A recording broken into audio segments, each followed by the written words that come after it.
ಭೂಮಿ ನಡುಗಿತು, ಆಕಾಶ ಸುರಿಯಿತು. ಕೋಲ್ಕತ್ತಾದಲ್ಲಿ ಭೂಕಂಪ, ಕರ್ನಾಟಕದಲ್ಲಿ ಮಳೆ ಸಾಧ್ಯತೆ. ಹಿಮಾಲಯ ಕರಗಿದ್ರೆ ಭಾರತ ಉಳಿಯುತ್ತಾ? ಪ್ರಕೃತಿಯ ಮುನಿಸಿಗೆ ಅಸಲಿ ಕಾರಣವೇನು? ನಮಸ್ಕಾರ ವೀಕ್ಷಕರೇ, ಭೂಮಿಯ ಒಂದು ಕಡೆ ನಡುಕ, ಇನ್ನೊಂದು ಕಡೆ ಪ್ರವಾಹ, ಒಂದು ಕಡೆ ಬೆಂಕಿ ಚಂಡಿನಂತೆ ಉರಿಯುವ ಸೂರ್ಯ, ಇನ್ನೊಂದು ಕಡೆ ಮಂಜುಗಡ್ಡೆಯಂತೆ ಕರಗುತ್ತಿರುವ ಹಿಮಾಲಯ. ಕಳೆದ 24 ಗಂಟೆಗಳಲ್ಲಿ ಭಾರತದಲ್ಲಿ ನಡೆದ ಘಟನೆಗಳನ್ನು ಗಮನಿಸಿದ್ರೆ ಪ್ರಕೃತಿ ಮಾತೆ ನಮ್ಮ ಮೇಲೆ ಸಿಟ್ಟಾಗಿದ್ದಾಳೆ ಎನ್ನುವುದು ಸ್ಪಷ್ಟವಾಗುತ್ತೆ. ನಿನ್ನೆ ಮೊನ್ನೆಯಷ್ಟೇ ಕೋಲ್ಕತ್ತಾ ಸೇರಿದಂತೆ ಈಶಾನ್ಯ ಭಾರತದ ಹಲವು ಕಡೆ ಭೂಮಿ ಕಂಪಿಸಿದೆ. ಜನ ಪ್ರಾಣ ಭಯದಿಂದ ಬೀದಿಗೆ ಓಡ್ ಬಂದಿದ್ದಾರೆ. ಇನ್ನೊಂದು ಕಡೆ ಫೆಬ್ರವರಿ ತಿಂಗಳಲ್ಲಿ ಚಳಿ ಇರಬೇಕಾದ ಸಮಯದಲ್ಲಿ ಕರ್ನಾಟಕ ಸೇರಿದಂತೆ ದಕ್ಷಿಣ ಭಾರತದಲ್ಲಿ ವರುಣನ ಆರ್ಭಟ ಶುರುವಾಗಿದೆ. ಬೆಂಗಳೂರಲ್ಲಿ ರಾತ್ರಿ ಚಳಿ, ಹಗಲಲ್ಲಿ ಮಳೆ, ಸಂಜೆ ಸೆಕೆ. ಹೀಗೆ ವಿಚಿತ್ರ ವಾತಾವರಣ ನಿರ್ಮಾಣವಾಗಿದೆ. ಬಂಗಾಳ ಕೊಲ್ಲಿಯಲ್ಲಿ ಎದ್ದಿರುವ ಆ ವಾಯುಭಾರ ಕುಸಿತ ದಕ್ಷಿಣ ಭಾರತಕ್ಕೆ ಕಂಟಕ ಕಾದಿದೆಯಾ? ಅದಕ್ಕಿಂತ ಭಯಾನಕ ಪ್ರಶ್ನೆ ಏನಂದ್ರೆ, ನಮ್ಮ ದೇಶದ ರಕ್ಷಕನಂತಿರೋ ಹಿಮಾಲಯ ಪರ್ವತವೇ ಕರಗಿ ನೀರಾಗುವ ಹಂತಕ್ಕೆ ತಲುಪಿದೆಯಾ? ಒಂದು ವೇಳೆ ಹಿಮಾಲಯ ಪೂರ್ತಿ ಕರಗಿದ್ರೆ ಗಂಗಾ ನದಿ ಒಣಗುತ್ತಾ ಅಥವಾ ಇಡೀ ಉತ್ತರ ಭಾರತ ಜಲಸಮಾಧಿಯಾಗುತ್ತಾ? ಇದು ಕೇವಲ ಹವಾಮಾನ ವರದಿಯಲ್ಲ, ಇದು ನಮ್ಮ ಭವಿಷ್ಯದ ಪ್ರಶ್ನೆ. ಇವತ್ತಿನ ಈ ಡೀಟೇಲ್ಡ್ ವಿಡಿಯೋದಲ್ಲಿ ಪ್ರಕೃತಿಯ ಈ ರೌದ್ರಾವತಾರವನ್ನು ಎಳೆಯಾಗಿ ಬಿಚ್ಚಿಡ್ತೀವಿ. ಜೊತೆಗೆ ಕರ್ನಾಟಕದಲ್ಲಿ ಮುಂದಿನ 3-4 ದಿನ ಮಳೆ ಸಾಧ್ಯತೆ ಇದೆ ಅಂತ ಹೇಳಲಾಗ್ತಾ ಇದೆ. ಯಾವ್ಯಾವ ಜಿಲ್ಲೆಗಳಲ್ಲಿ ಮಳೆ ಸುರಿಯಲಿದೆ ಅನ್ನೋದರ ಅಲರ್ಟ್ ಬಗೆಗಿನ ಮಾಹಿತಿಯನ್ನು ಕೊಡ್ತಾ ಹೋಗ್ತೀವಿ. ಆದರೆ ಅದಕ್ಕಿಂತ ಮುಂಚೆ ನಿಮ್ಮ ಊರು ಯಾವುದು? ನಿಮ್ಮೂರಲ್ಲಿ ಹೇಗಿದೆ ವಾತಾವರಣ? ಕಮೆಂಟ್ ಬಾಕ್ಸ್ನಲ್ಲಿ ತಿಳಿಸೋದನ್ನು ಮಾತ್ರ ಮರಿಬೇಡಿ. ಬನ್ನಿ ವಿಡಿಯೋವನ್ನು ಶುರು ಮಾಡೋಣ. ಕೋಲ್ಕತ್ತಾದಲ್ಲಿ ಕಂಪಿಸಿದ ಭೂಮಿ, ಏನಿದು ಸೂಚನೆ? ಮೊದಲಿಗೆ ಕೋಲ್ಕತ್ತಾ ಮತ್ತು ಈಶಾನ್ಯ ಭಾರತದ ಕಡೆ ಗಮನ ಹರಿಸೋಣ. ಪಶ್ಚಿಮ ಬಂಗಾಳದ ರಾಜಧಾನಿ ಕೋಲ್ಕತ್ತಾದಲ್ಲಿ ದಿಢೀರಂತ ಭೂಮಿ ನಡುಗಿದೆ. ರಿಕ್ಟರ್ ಮಾಪಕದಲ್ಲಿ ಇದರ ತೀವ್ರತೆ ದಾಖಲಾಗಿದೆ. ಕೇವಲ ಕೋಲ್ಕತ್ತಾ ಅಷ್ಟೇ ಅಲ್ಲ, ಅಸ್ಸಾಂ, ಮೇಘಾಲಯದ ಭಾಗಗಳಲ್ಲೂ ಕಂಪನ ಸಂಭವಿಸಿದೆ. ಯಾಕೆ ಹೀಗಾಯಿತು? ವೀಕ್ಷಕರೇ, ಭಾರತದ ಭೂಭಾಗ ನಿರಂತರವಾಗಿ ಯುರೋಸಿಯನ್ ಪ್ಲೇಟ್ ಕಡೆಗೆ ಚಲಿಸ್ತಾಗಿದೆ. ವರ್ಷಕ್ಕೆ ಸುಮಾರು 5 ಸೆಂಟಿಮೀಟರ್ ವೇಗದಲ್ಲಿ ಭಾರತ ಉತ್ತರದ ಕಡೆ ತಳ್ಳಲ್ಪಡ್ತಾಗಿದೆ. ಯಾವಾಗ ಈ 2 ಬೃಹತ್ ಬಂಡೆಗಳು ಡಿಕ್ಕಿ ಹೊಡೆಯತ್ವೋ ಆ ಒತ್ತಡ ಹೊರಬರಲು ಭೂಮಿ ನಡುಗುತ್ತದೆ. ವಿಜ್ಞಾನಿಗಳ ಪ್ರಕಾರ ಹಿಮಾಲಯದ ತಪ್ಪಲಿನಲ್ಲಿ ಒಂದು ದೊಡ್ಡ ಭೂಕಂಪ ಕಾಯ್ತಾಗಿದೆ. ಈಗಾಗ್ತಾ ಇರೋ ಸಣ್ಣ ಪುಟ್ಟ ಭೂಕಂಪಗಳು ಮುಂದೆ ಬರಲಿರೋ ದೊಡ್ಡ ವಿಪತ್ತಿನ ಮುನ್ಸೂಚನೆ. ಕೋಲ್ಕತ್ತಾದಲ್ಲಿ ಕಟ್ಟಡಗಳು ಅಲುಗಾಡಿದಾಗ ಜನರಿಗೆ ನೆನಪಾಗಿದ್ದು ಟರ್ಕಿಯ ಭೂಕಂಪ. ನಮ್ಮ ನಗರಗಳು ಇಂತಹ ಭೂಕಂಪ ತಡೆದುಕೊಳ್ಳುವ ಶಕ್ತಿ ಹೊಂದಿದಾವ? ಉತ್ತರ ಇಲ್ಲ. ಬಂಗಾಳ ಕೊಲ್ಲಿಯಲ್ಲಿ ಹವಾಮಾನ ವೈಪರೀತ್ಯ, ಕರ್ನಾಟಕದಲ್ಲಿ ಮಳೆ ಅಲರ್ಟ್. ಈಗ ದಕ್ಷಿಣಕ್ಕೆ ಬರೋಣ. ಸಾಮಾನ್ಯವಾಗಿ ಫೆಬ್ರವರಿ ತಿಂಗಳು ಅಂತಂದ್ರೆ ಚಳಿಗಾಲ ಮುಗಿದು ಬೇಸಿಗೆ ಶುರುವಾಗೋ ಸಮಯ. ಆದ್ರೆ ಈಗ ಆಗ್ತಾ ಇರೋದೇನು? ಛತ್ರಿ ಹಿಡಿಯೋ ಪರಿಸ್ಥಿತಿ ಬಂದಿದೆ. ಇದಕ್ಕೆ ಕಾರಣ ವಾಯುಭಾರ ಕುಸಿತ.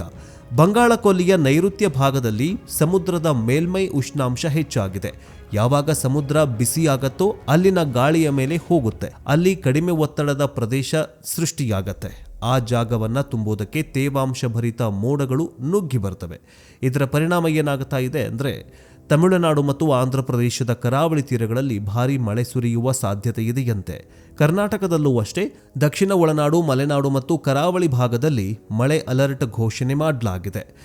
ಬೆಂಗಳೂರಲ್ಲಿ ಮೋಡ ಕವಿದ ವಾತಾವರಣ, ಸಾಧಾರಣ ಮಳೆಯಾಗುವ ಸಾಧ್ಯತೆ ಇದೆ. ಉತ್ತರ ಕರ್ನಾಟಕದಲ್ಲಿ ಒಣ ಹವೆ ಇದ್ರೂ ಕೂಡ ಚಳಿ ಮಾಯವಾಗಿ ಸೆಕೆ ಶುರುವಾಗಿದೆ. ಅಡಿಕೆ, ಕಾಫಿ, ದ್ರಾಕ್ಷಿ ಬೆಳೆಗಾರರು ಒಣಗ ಹಾಕಿದ ಬೆಳೆ ಮಳೆಯಲ್ಲಿ ನೆನೆದು ಹಾಳಾಗ್ತಾಗಿದೆ. ಇದು ಅಕಾಲಿಕ ಮಳೆ ಅಂತಾನೆ ಹೇಳಲಾಗ್ತಾಗಿದೆ. ಇನ್ನೊಂದು ಕಡೆ ಹಿಮಾಲಯ ಕರಗಿದ್ರೆ ಏನಾಗತ್ತೆ? ಈಗ ಬರೋಣ ಇವತ್ತಿನ ವಿಷಯ ಅತ್ಯಂತ ಗಂಭೀರವಾದ ಭಾಗಕ್ಕೆ. ಹಿಮಾಲಯ ಕರಗಿದ್ರೆ ಏನಾಗತ್ತೆ? ಇದು ಕೇವಲ ಪರ್ವತ ಅಲ್ಲ, ಇದು ಏಷ್ಯಾದ ನೀರಿನ ಗೋಪುರ ಅಂತಾನೆ ಹೇಳಬಹುದು. ಗಂಗಾ, ಯಮುನಾ, ಬ್ರಹ್ಮಪುತ್ರ, ಸಿಂಧು, ಹೀಗೆ ಈ ಎಲ್ಲ ನದಿಗಳು ಹುಟ್ಟೋದು ಹಿಮಾಲಯದ ಮಂಜುಗಡ್ಡೆಯಿಂದ. ಆದರೆ ಇವತ್ತಿನ ದಿನಗಳಲ್ಲಿ ಇತ್ತೀಚಿನ ವರದಿಯಲ್ಲಿ ಏನು ಹೇಳ್ತಾ ಇದೆ ಗೊತ್ತಾ? ಜಾಗತಿಕ ತಾಪಮಾನದ ಏರಿಕೆ ಕಾರಣದಿಂದ ಹಿಮಾಲಯದ ಹಿಮನದಿಗಳು ವೇಗವಾಗಿ ಕರಗ್ತಾ ಇವೆ. ಹಿಂದೂ ಕುಶ್ ಹಿಮಾಲಯ ಭಾಗದಲ್ಲಿ ಹಿಮ ಕರಗುವ ವೇಗ ಕಳೆದ 10 ವರ್ಷಗಳಲ್ಲಿ ದ್ವಿಗುಣವಾಗಿದೆ. ಹಿಮಾಲಯ ಕರಗಿದ್ರೆ ಏನಾಗತ್ತೆ? 2 ಹಂತದಲ್ಲಿ ವಿನಾಶವಾಗತ್ತೆ. ಮೊದಲ ಹಂತ ಜಲಪ್ರಳಯವಾಗತ್ತೆ. ಹಿಮ ಕರಗಿದಾಗ ಅದು ನೇರವಾಗಿ ನದಿಗೆ ಬರೋದಿಲ್ಲ. ಮೊದಲು ಪರ್ವತದ ಮೇಲೆ ಯಾವಾಗ ಈ ಸರೋವರ ಒಡೆಯುತ್ತೋ ಅದನ್ನ ಗ್ಲೋಫ್ ಅರ್ಥಾತ್ ಗ್ಲೇಸಿಯರ್ ಲೇಕ್ ಔಟ್ ಬ್ರಸ್ಟ್ ಫ್ಲಡ್ ಅಂತ ಕರಿತೀವಿ. ಕೇದಾರನಾಥದಲ್ಲಿ ಆಗಿದ್ದೂ ಇದೆ. ಚಿಲುಮೆಯಲ್ಲೂ ಆಗಿದ್ದು ಇದೆ. ಇನ್ನು ಮುಂದೆ ಇಂತಹ ಪ್ರವಾಹಗಳು ಹೆಚ್ಚಾಗಲಿವೆ. ನದಿ ತೀರದ ನಗರಗಳು ಋಷಿಕೇಶ್, ಹರಿದ್ವಾರ್, ದೆಹಲಿ, ಕೋಲ್ಕತ್ತಾ ಮುಳುಗುವ ಭೀತಿಯನ್ನ ಎದುರಿಸ್ತಾ ಇವೆ. ಇನ್ನು ಎರಡನೇ ಹಂತ ಮರುಭೂಮಿ. ಎಲ್ಲ ಹಿಮ ಕರಗಿ ನೀರಾಗಿ ಹರಿದು ಹೋದ ಮೇಲೆ ಏನಾಗತ್ತೆ? ನದಿಗಳಲ್ಲಿ ನೀರು ಬರೋದು ನಿಲ್ಲತ್ತೆ, ಗಂಗಾ ನದಿ ಬತ್ತಿ ಹೋಗುತ್ತೆ, ಬ್ರಹ್ಮಪುತ್ರ ಒಣಗತ್ತೆ, ಉತ್ತರ ಭಾರತದ ಕೃಷಿ ನಾಶವಾಗತ್ತೆ, ಕೋಟ್ಯಾಂತರ ಜನರಿಗೆ ಕುಡಿಯೋಕೆ ನೀರು ಸಿಗೋದಿಲ್ಲ. ಇದನ್ನು ಊಹಿಸಿಕೊಳ್ಳುವುದಕ್ಕೂ ಭಯ ಆಗತ್ತೆ ಅಲ್ವಾ? ಆದರೆ ವಿಜ್ಞಾನಿಗಳು ಹೇಳ್ತಾ ಇರೋ ಪ್ರಕಾರ 2100 ಹೊತ್ತಿಗೆ ಹಿಮಾಲಯದ 75% ಹಿಮ ಮಾಯವಾಗಿರತ್ತಂತೆ.